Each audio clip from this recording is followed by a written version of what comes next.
सबसे पहले तो मैं आप लोगों को जोहार कहती हूँ।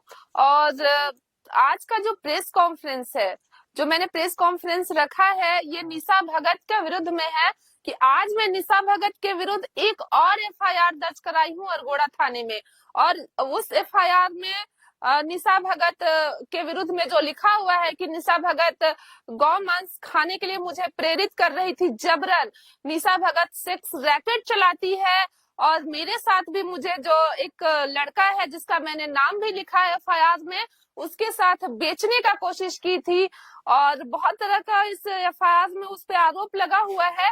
और तो और कल उसने जो मैंने माननीय मुख्यमंत्री महोदय के पक्ष में जो एफआईआर दर्ज कराया है, उसके बाद निशा भगत का एक बयान आता है निजी चैनल पर, जिसमें वो साफ तौर पे कहती है कि माननीय सुप्रीम कोर्ट ने सुषमा बड़ाइक को फेक लेडी करार दिया है। और समाज में वो गंदगी है, लेकिन इस तरह का कहीं कोई आदेश पारित नहीं हुआ है मेरे लिए कि सुषमा फेक लेडी है। बल्कि माननीय सर्वोच्च न्यायालय का मैं सम्मान करती हूँ कि आज सर्वोच्च न्यायालय ने मुझे जीवन जीने का अधिकार दिया है। आज मेरे पास इतना अगर सिक्योरिटी है तो वो माननीय सर्वोच्च न्यायालय का देन है। अगर आज मेरे बच्चे अच्छे स्कूल में पढ़ने जा रहे हैं तो वो माननीय सुप्रीम कोर्ट का आदेश है। तो निशा भगत किस जगह से वो उठा करके ले आई और कह रही है कि माननीय सर्वोच्च न्यायालय ने मुझे फेक लेडी करार दिया है।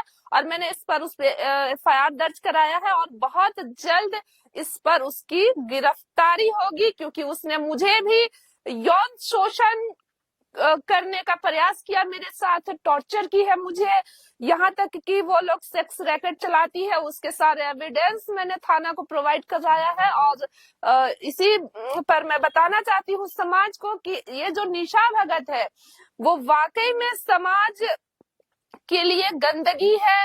वो सिर्फ और सिर्फ नफरत फैला रही है, जबकि वो खुद कहती है ना कि मैं जो गाय हमारी माता है, और खुद कहती है कि मैं गाय मांस नहीं खाती हूँ, लेकिन वो मेरे सामने गाय मांस खाती थी और मुझे जबरन खिलाने का प्रयास की थी।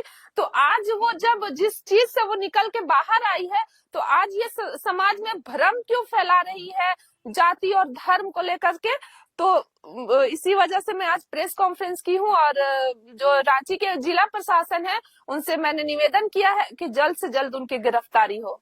मैडम, ये तो आपने एक बहुत बड़ा आरोप लगाया है जी। से वो आपको जबरदस्ती गौ मांस खिलाया, और इसके साथ ही साथ आपने ये बात भी कहा है कि किस तरह से आपके साथ मतलब जबरदस्ती सेक्स की भी जो आपने बात की उनको सीधा इल्जाम लगाया। बहुत बड़ी बात है मैडम जी। वो गौ मांस खिलाना चाहती थी, लेकिन मैं तो नहीं खाती हूँ चिकन मटन कुछ भी। तो मुझे पता चला और मैंने उसका विरोध किया। और जो मैंने आरोप लगाया है कि वो सेक्स रैकेट करती थी और सेक्सुअल हरासमेंट मुझे करने का कोशिश की, तो उसका कुछ वीडियो फुटेज मेरे पास भी है। सेक्स रैकेट ये लोग 2-3 लड़कियां मिलकर चलाती थी, जैसे गुमला की परी पासवान, निशा भगत, उन लोगों का एक गैंग चलता है। और अभी भी जिसका प्रेजेंट करती है परी पासवान उस वेबसाइट का कि हम लोग महिला पॉर्न वीडियो बनाते हैं और महिलाओं का ये कमाने का बहुत बेहतर जरिया है। इस तरह से महिलाओं को वो लोग प्रेरित करती है और ये इस चीज का साक्ष्य मेरे पास है। तब मैं निशा भगत, जब मैं सोशल मीडिया पे तुम पे जब आरोप लगाई कि तुम बेटी बेचवा हो, तब तो तुमने विरोध नहीं किया और किसी चैनल पे आके नहीं कहा, क्योंकि तुम्हें डर है कि अगर सुषमा केस कर देती है तो उसके पास काफी साक्ष्य है, मैं बुरी तरीके से फंस सकती हूँ। और जब आपने जैसा एफआईआर में लिखा है कि जब वो जेल केम की नेत्री थी, तब भी आपको संबंधित कुछ लोगों से फोन करके धमकी दिलाया गया, ये वाकया क्या है? देखिए, जब वो जेल केम की नेत्री थी और जब जयराम महतो से मेरा विवाद हुआ, तब वो मुझे फोन करके कहती है कि मैं तुम्हें इतनी गाली दिलवाऊंगी। और सच में जेल के वालों ने बहुत गाली गलौज किया। मुझे उस समय लग रहा था कि क्या ऐसा भी समाज होता है। एक पीड़िता, सबसे पहले तो मैं एक पीड़िता थी, तो निशा भगत ने कभी भी ये महसूस करने का कोशिश किया कि सुषमा एक पीड़िता है, उसके साथ क्या गुजरा होगा, उसने क्या दुख दर्द को झेला है। अच्छा, अभी जो इतना बड़ा इल्जाम इन्होंने या फिर इतने बड़े बड़े जो आरोप लगाए, इतने बड़े बड़े अपशब्द कहे जो राज्य के मुखिया हैं हेमंत सोरेन के खिलाफ, इसको लेकर के आपकी क्या प्रतिक्रिया है? मेरा कहना है कि जो संवैधानिक पद पे बैठे लोग हैं, जैसे आप रिपोर्टर हैं तो आप भी संविधान का चौथा स्तंभ में आते हैं और मैं आपका भी सम्मान करती हूँ। तो उस गरिमा को मद्देनजर रखते हुए प्रोटेस्ट करना चाहिए। ऐसा नहीं कि आप कुछ भी किसी के विरुद्ध गाली गलौज करने लगिए। तो ये समाज में ये बिल्कुल भी ठीक नहीं है और ये संविधान का हत्या करने के बराबर है। तो आप कहाँ तक लेके जाएंगे? इसको मैं अब इसकी अरेस्टिंग अगर नहीं होती है और जो पुलिस प्रशासन निशा भगत को बचाने की कोशिश करेंगे उनको मैं सुप्रीम कोर्ट तक घसीटूंगी।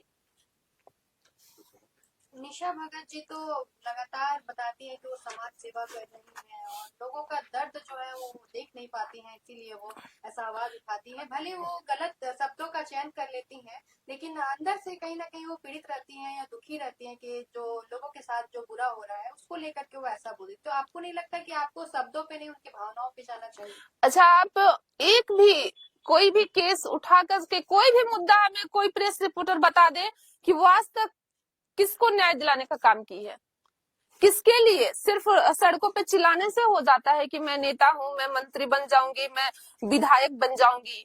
किस पीड़ित महिला के साथ वो खड़ी होकर के ये बोली है कि मैंने उसको न्याय दिलाया है? अभी डीआईजी ग्राउंड का ही एक सामने मामला आया था और वहाँ पे कोई भी नहीं गए थे, लेकिन वो गई थी और डट कर वो खड़ी रही, बल्कि उनपे काफी केस भी किए गए।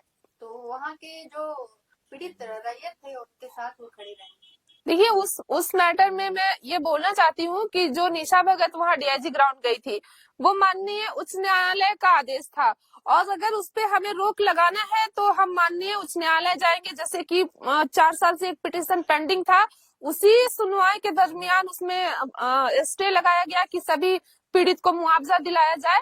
तो संवैधानिक तरीका होता है प्रोटेस्ट करने का। आप ऐसा नहीं कि जो लोग वहां पे ड्यूटी कर रहे थे, जो फोर्स तैनात थे, जो महिला फोर्स तैनात थी, आखिर उनकी क्या गलती थी कि आप उनको गाली गलौज कर रही है, आप उनके आगे सो जा रही है? तो वो तो अपना ड्यूटी निभा रही है।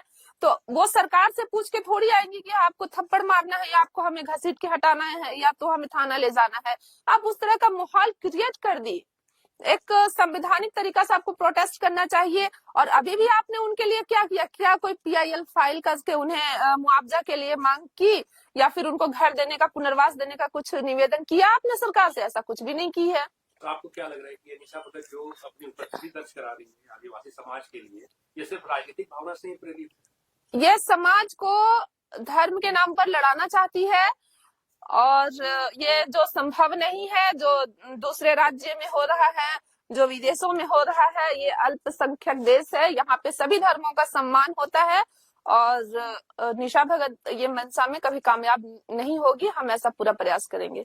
और क्या वो जो कर रही है वो सिर्फ राजनीति में अपने आप को उपस्थित करने के लिए कर रही है? बिल्कुल, वो राजनीतिक छवि बनाना चाहती है। उनको लगा कि जैसे जयराम ने तो गाली गलौज करके वो विधायक बन गए, तो मैं भी उसी तरह गाली गलौज करके विधायक बन जाऊंगी। आपने कहा था कि 24 घंटे के अंदर निशा भगत जी की गिरफ्तारी होगी और 24 घंटे से ज्यादा हो गए और अभी तक गिरफ्तारी तो नहीं हुई। देखिए, निशा भगत जैसे कहती है कि मैं मुख्यमंत्री महोदय को घर से घुस के घसीट के निकालूंगी, घर में घुस के घसीट के निकालूंगी। तो उन्होंने ऐसा किया क्या? नहीं किया। तो हम भी प्रशासन को अल्टीमेटम दिए कि 24 घंटा के भीतर उसे अरेस्ट करिए, आप नहीं करिएगा तो हम भी घसीट के निकालेंगे। तो प्रशासन का एक दायरा है कि जब वो नोटिस तैयार करेंगे, उनको नोटिस भेजेंगे। अरेस्टिंग की प्रोसेसिंग हो रही है और वो बहुत जल्द अरेस्ट होंगे।